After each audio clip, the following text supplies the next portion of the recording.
Eh bien, salut à tous, j'espère que vous allez bien. Bienvenue encore une fois sur le canapé de la tech. Et je serai avec aujourd'hui, mais pour changer d'ailleurs, parce que d'habitude c'est jamais lui, Jigfio, Canapé de la tech en mode chill. en mode chill, en mode décontracté. Euh, Tout va bien, rassurez-vous, tout va bien se passer.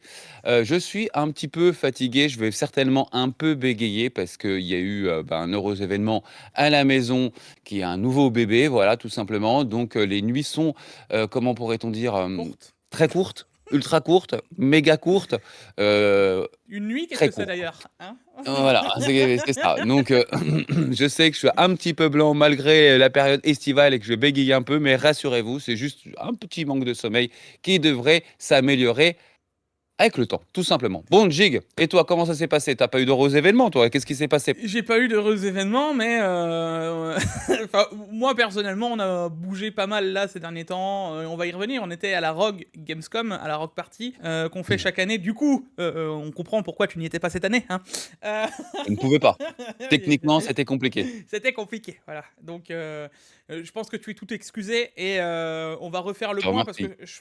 bah, ouais, bah, de mon côté, en tout cas, c'est le cas. C'est Bref, c'est- c'est gentil de me pardonner, Jig. tu t'arranges avec ta commu après, hein. Voilà, exactement. Excusez-moi, la commune. Mais on est de retour, on est de retour. Bon, c'était Et bien la partie Rogue. Alors, normalement, j'y vais tous les ans, c'est super sympa. C'est aussi, enfin, la partie Rogue, c'est la Gamescom, c'est l'événement, sauf que Rogue loue à chaque fois où on voit qui est à côté, qui doit à quelques kilomètres de la Gamescom, qui est le plus gros événement européen de sortie de jeux vidéo ou de jeux vidéo, tout ce qui tourne autour du gaming. Il y a Jig qui est là, donc on va faire un petit tour aujourd'hui de tout ce qu'il y a eu en termes de nouveautés. Et ce qui va être intéressant, la Gamescom, c'est quand même un endroit où on attend, il y a des dates anniversaires, un petit peu comme le CES, un petit peu comme le Computex. Donc, c'est des dates annuelles où les fabricants attendent ces dates-là pour pouvoir présenter des produits. Et on va pouvoir vous en présenter justement des intéressants. Alors, je ne vais pas être spécialement le maître de cérémonie de cette vidéo parce que, comme j'ai pu vous l'expliquer, je n'ai pas pu être présent sur place. Alors, j'ai bien suivi effectivement toute l'actualité. J'ai aussi un petit peu parlé avec les personnes qui étaient sur place. Mais on a quand même un témoin qui était sur place de première catégorie. C'est salut. monsieur Jigfio. Alors, Jig, déjà, avant tout, je vais te mettre en mode un peu interview, du coup, tu vois. Je vais t'interviewer. C'est marrant, je vais pouvoir t'interviewer, te couper la parole, parce que ça, je ne le fais jamais, hein. Te couper la parole, te couper la parole. bah, profites-en, Jig, vas-y. mais c'est ça. Dis-moi, déjà, dans tout ce que Bonjour. tu as pu voir à la Gamescom, en tant que Gamescom, avant de revenir effectivement sur Asus, est-ce qu'il y a eu des choses qui t'ont un petit peu sauté aux yeux et tout ça, et qui t'ont Oui, paru vraiment sympatoches? alors, au niveau, enfin, moi, ce qui m'a le plus bluffé, c'est les lunettes. Il y a eu des nouvelles lunettes qui viennent de sortir, que vous posez sur votre tout petit nez, et ce qui vous permet d'avoir vos screens, vos écrans directement. Alors, Jig va vous parler de ça, et en fait, c'est Asus qui sort ça. Ce n'est pas les premiers, c'est ce que va vous expliquer. Effectivement, c'est déjà des choses qui existent, sauf que là, ça va être commercialisé à plus grande ampleur. Tout public, j'ai envie de te dire, tout le monde va Tout pouvoir public. le découvrir beaucoup plus facilement. C'est incroyable d'avoir ce genre de technologie, simplement parce que, ben, comme on expliquait, peu importe, t'es en déplacement, dans l'avion, dans le train, peu importe où. La bonne question, Jig. Est-ce Ouais. que ça peut remplacer un écran? Alors, juste pour résumer, c'est qu'en fait, vous êtes n'importe où, par exemple, avec un clavier, un souris, forcément une tour ou un portable, et que vous voyez apparaître directement sous vos yeux, donc le nombre de screens que vous désirez, 2, 3, 4, 5, c'est quand même dingue. Donc moi, personnellement, je valide le sujet. J'ai pas encore testé. J'ai essayé de vous tester ça bientôt sur la chaîne. Mais Jig, est-ce que ça peut remplacer des vrais écrans? Ah bah, je te dirais même 10 fois oui, parce que en vrai, c'est même beaucoup plus ergonomique, pour la simple et bonne raison que même si tu veux qu'un seul écran, tu veux travailler sur un seul écran, déjà il est zoomable. Donc ça veut dire que tu peux très bien te retrouver très très proche de ton écran si tu veux te concentrer sur quelque chose, comme tu peux Hallucinant. l'éloigner à la souris, tu vois. Donc je veux dire, tu veux te positionner. Enfin, en fait, il n'y a pas de limite à enfin, si la limite c'est ton imagination de comment tu veux l'utiliser le setup.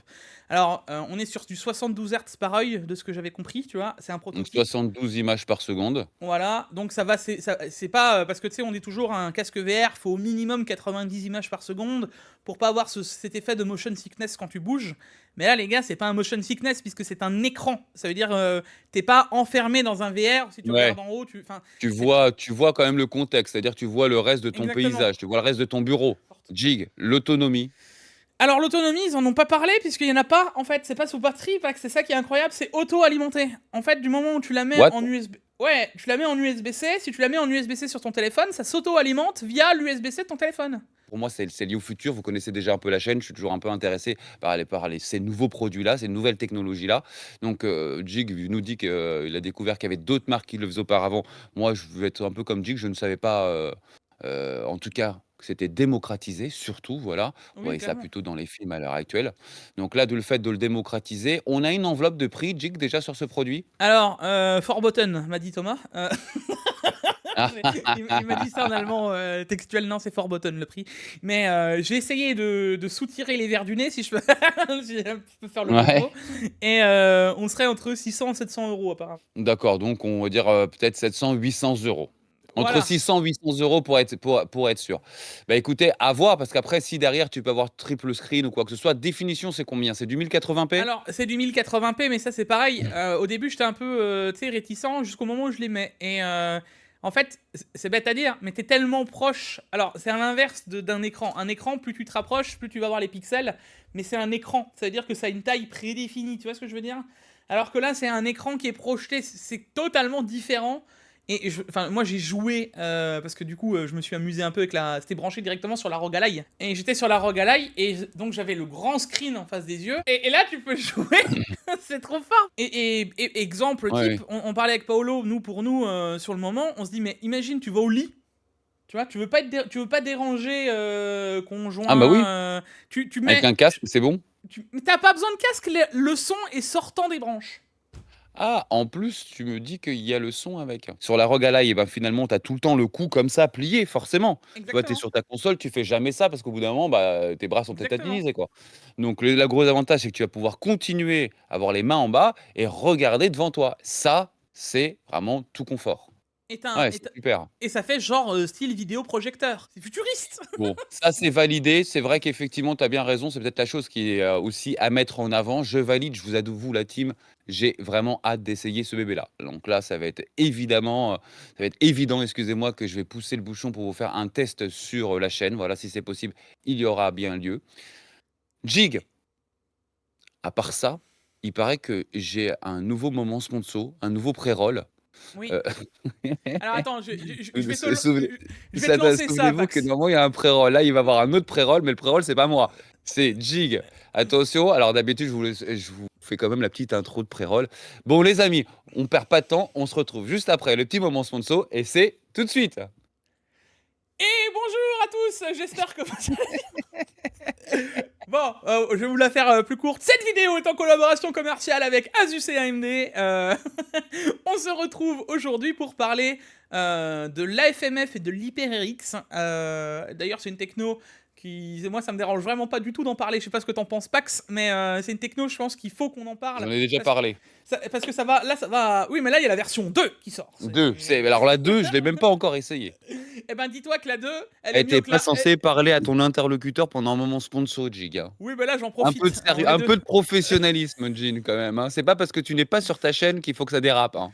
Alors, l'HyperX 2, les gars, il est mieux que le 1. Vous allez me dire, ah bah, t'es fut big, hein, ouais, bah ouais. Euh, Jig, est-ce qu'il est mieux que le 1? il est mieux.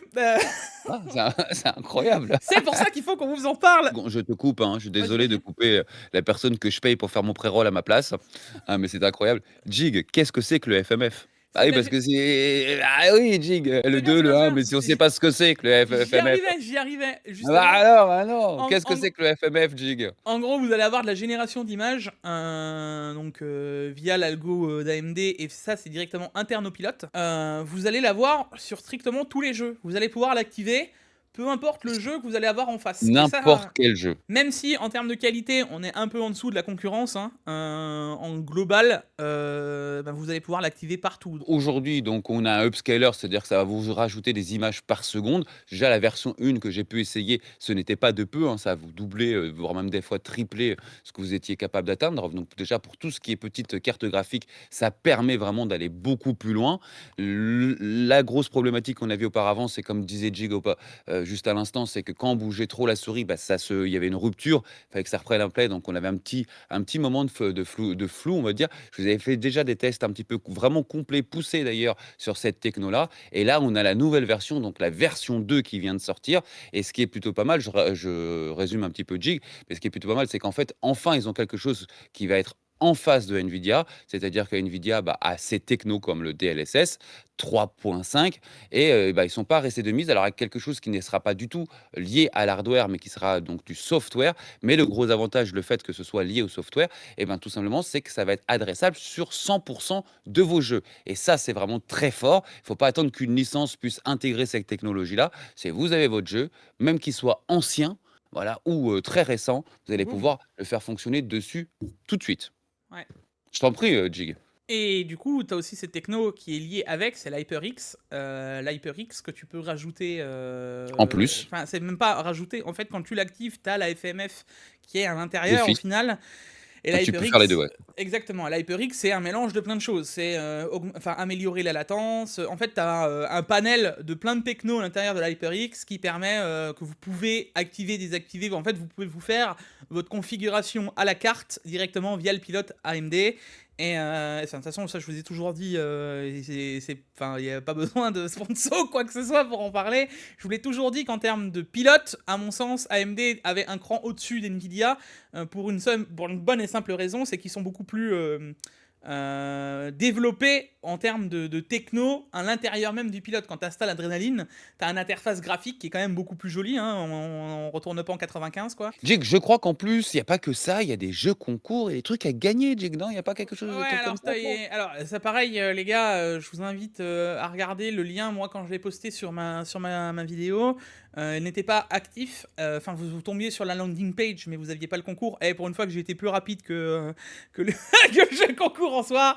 Voilà. Mais maintenant, si vous cliquez sur le lien, chez Pax ou chez moi, peu importe, vous aurez directement accès au concours pour gagner tous les produits qu'il y avait. Il y avait 19 cartes. 7900 XTX, je crois, Pax, je joue rien que ça, hein, C'est voilà. ça. Rien que ça. Et derrière, C'est pas grand-chose, ça va, 19. hein? C'est pas grand-chose. Ouais. Et 19 7900 XTX Space Marine, donc Warhammer 40K. Et donc ces technos-là sont activables, logique, dans Space Marine. Et d'ailleurs, c'est un peu une vitrine d'AMD pour pouvoir accéder à ce jeu avec la FMF2, avec l'HyperX. Et en plus de ça, il y a un builder aussi qui est interne au concours. Vous pourrez faire votre config full AMD avec un builder Alors, je dédié vous montre pendant AMD que je vous dessus. parle, ou pendant qu'il vous parle, effectivement, vous allez avoir un builder, c'est-à-dire un configurateur ou si vous voulez donc faire de l'AMD pour avoir la bonne machine par rapport au jeu que vous pouvez, par rapport au jeu que vous souhaitez, vous pourrez avoir directement un configurateur où vous ferez votre configuration et de là, c'est garanti, ça va fonctionner. Donc, résumons, il y a aussi, par exemple, si tu fais l'achat d'une carte graphique, je crois que tu peux acquérir des jeux aussi gratuitement, Jig. Exactement, bon, t'as Space Marine qui est dans le lot, mais il y a 4 jeux disponibles, donc en fonction de ce que tu as envie, tu sélectionnes le jeu. Voilà. Voilà. Sacré moment sponsor, Jig. Je crois que c'est le moment sponsor le plus long de la chaîne. Ouais, mais Ça, en c'est fait. vrai, il y a beaucoup de choses à dire, et pour une fois, Ouais. c'est quelque chose. Là, c'est pas vraiment un produit, c'est vraiment parler d'une techno qui, je pense, qui a besoin d'être démocratisée et d'être connue pour en tout cas les utilisateurs ou les futurs utilisateurs d'AMD, tu vois. Je pense que là, c'est un De réel. toute façon, il y avait besoin. Bah, Il y pour avait moi, besoin. c'est un réel plus-value actuellement pour une AMD. Maintenant, je veux dire, ça rabat un peu les cartes, si on peut dire, ça rabat les cartes graphiques euh, sur la table pour savoir laquelle est la plus performante en termes de techno aussi, tu vois. Ça commence à. Il y a un peu de combat, c'est bien. Bon, vous aurez de toute façon le jeu concours et tout ça en description comme d'habitude pour ceux qui veulent y participer, pour ceux aussi qui veulent bénéficier bah, de ces gains de jeux vidéo par rapport à des cartes achetées. Vous retrouverez tout en description, bien évidemment. Jig, on sait qu'à la Gamescom, tous les ans, bah, il y a surtout des nouveautés. Généralement, c'est toujours des cartes mères par rapport à des processeurs. Voilà. On a eu des nouvelles sorties de processeurs, donc j'ai pu vous essayer très récemment le 9950X sur la chaîne. Alors moi, je voulais essayer en mode professionnel. Je n'ai pas fait d'essai de jeu très approfondi. Je vous l'ai dit lors de cette vidéo. Pour moi, c'est pas du tout un processeur pour faire du jeu vidéo. C'est un Ah bon? processeur pour faire du pro. Donc, on a une ligne éditoriale sur cette vidéo qui a été vraiment le benché sur du professionnel et il s'en est très bien sorti sur le côté professionnel. Par contre, bah, tous les ans, sur cette période-là, soit il y a une sortie d'Intel bientôt, soit il y a de l'AMD. Je me souviens d'ailleurs qu'il y a 2 ans, c'était aussi les nouvelles sorties d'ailleurs Jig, et j'étais sur place cette fois-ci, bah, par rapport aux nouveaux sockets qu'avait sorti AM5, AMD à la même période. Et là, donc, D'accord. du coup, il y a eu des nouvelles cartes graphiques des nouvelles cartes mères qui viennent aussi de sortir. Donc là, il y a bah, de la nouvelle techno qui va sortir, toujours sur le même socket. Jig, peux-tu nous résumer un petit peu bah, pourquoi ces nouvelles cartes? Comment ces nouvelles cartes? Et est-ce que ça vaut le coup Alors de passer directement sur ces nouvelles cartes ou il vaut mieux mettre à jour bah, finalement une ancienne carte? alors ça va être assez rigolo, mais du côté d'AMD, figure-toi qu'on n'a pas tant, d'infos que ça, en fait et Ah ouais? ah ouais, ils nous ont pas parlé beaucoup plus de specs du côté d'AMD. Moi, je vais pouvoir vous parler des technos qu'a rajouté Asus dessus, ça, oui. Parce que, on était directement chez Asus, ils nous ont parlé de leur CM, de tous les trucs qu'ils ont mis, tu sais, pour simplifier la vie sur le montage, et cetera. Il y Ouais. a pas de nouvelles techno AMD, enfin, annoncées en tout cas. Par contre, Asus, ils ont fait des trucs assez sympathiques. Tu te souviens du bouton? Tu te souviens le fameux bouton qu'on avait Pour, sur les nouvelles pour cartes éjecter? mères? Éjecter la Pour carte éjecter graphique. la carte graphique, ouais. Ouais, c'est fini ça.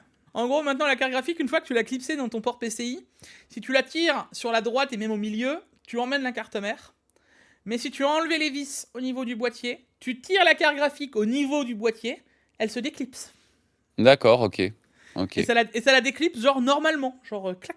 T'as la sécurité quand même tu peux pas arracher ta carte, mais tu peux l'enlever beaucoup plus facilement. Donc ça c'est une des nouvelles techno qu'a mis Asus. Pareil, D'accord, ok. le Ok. M2, tu te souviens le Q-Latch? Eh ben sur les plus haut de gamme maintenant tu dévisseras même plus le refroidisseur de SSD, t'as directement un Aimanté? clips. Non, t'as un clips pour mettre le SSD, c'est un clips sur rail pour pouvoir positionner le SSD. Jig, j'ai Ouais, vu passer une alimentation qui était capable de vérifier son débit et de s'auto-réguler. Qu'est-ce exactement. que c'est que ça? Mais qu'est-ce que c'est que ça? Alors, Qu'est-ce que c'est que ça? À quoi ça peut servir? Et dans j'ai quel cas de figure, vraiment, on peut l'utiliser? Je vais me tirer la couverture, figure-toi. Parce que pour une fois. C'est Parce que étonnant, Jig. ouais, bah, pour une fois. En fait, j'y étais. Et tu sais, je fais le tour. Et personne s'occupait des alims. Genre, tout le monde n'avait rien à faire de l'alim. En même temps, j'ai envie de te dire, l'alim, c'est pas forcément le composant qui intéresse le plus de monde. Puis, je passe devant. Et puis, j'interpelle Thomas. Et je lui dis, mais c'est quoi ce câble? Il me regarde. Bah, je sais pas. D'accord, bon bah il va se renseigner. C'est remonté chez Asus en grade que même eux ne savaient pas vraiment à quoi il servait. Donc ça, il y a eu un retour le lendemain pour te donner le truc, tu vois. Et justement, dans le brief qu'ils avaient eu, c'était pas un gros focus à eux. Donc, alors que pour moi, c'est une avancée incroyable dans les alimentations au vu des problèmes qu'il y a eu. Hein. On va avoir un câble, comme tu dis, qui contrôle, qui vérifie cette tension pour éviter tout problème avec notre RTX 4090 et consoeurs plus tard. Donc, sur une techno peut-être qui va coûter 40-50 euros au plus par rapport à une carte graphique qui va nous coûter 2000 euros, je pense que les 50 euros ils sont bien investis. En gros, de ce que j'ai compris et de comment c'est expliqué, en gros, si t'as une tension qui est trop demandée sur un certain nombre de pins, parce que c'est ça le problème en fait de ces RTX, hein, les 4090, soit elles étaient mal clipsées, soit tu avais aussi trop de tension sur trop de pins avec trop de demandes de courant et de tension, ce qui fait que tu as des échauffements avec certaines pins et que certaines autres pins ne prennent pas le relais, tu vois, donc il n'y avait pas un ping-pong entre tout ça, et ce qui fait que le connecteur, il chauffe, il chauffe, il chauffe. Donc là, il y a toute la dernière technologie, donc l'ATX 3.1, avec, donc c'est plus un 12 VHPWR, mais un 12 2x6, avec le clip, c'est-à-dire que quand tu le branches, tu sais, même dans la lime, tu l'entends, ça clique. Ça C'est pas juste un rail glissière, quoi. Donc là, tu es sûr de l'avoir déjà bien connecté. Les câbles qui ont été faits, c'est une sorte de nylon un peu différent de ce qu'on a sur nos alimes. En fait, Pax, tu verras, j'espère que tu en auras aussi. On va les avoir au fur et à mesure.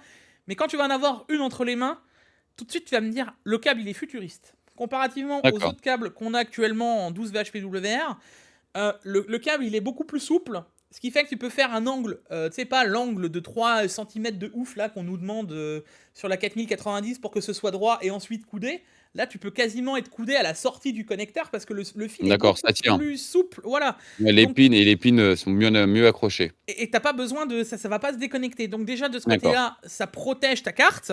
Mais en plus de ça, ce câble violet qui vient remonter dans le connecteur va pouvoir dire bon bah là, de ce que j'en comprends, hein, cette pin là et ce truc là, il y a trop de régulation. On le balance un peu à droite, on le balance un peu à gauche, on fait ça, on fait ci. Ça Ça, dispatch. ça Ça va. dispatch, ça ondule, voilà. Exactement. Parce que Alors, alors est-ce que c'est une invention Asus cette fois-ci ou c'est comme les lunettes ou quoi que ce soit là? Alors non, pour le coup, là, le câble est bien normé ROG. Donc c'est D'accord, ROG qui OK. l'a imposé. Par contre, apparemment, vous savez que les alimes, elles sont fabriquées avec Seasonic. Donc Seasonic vont aussi l'implémenter, de ce que j'en comprends.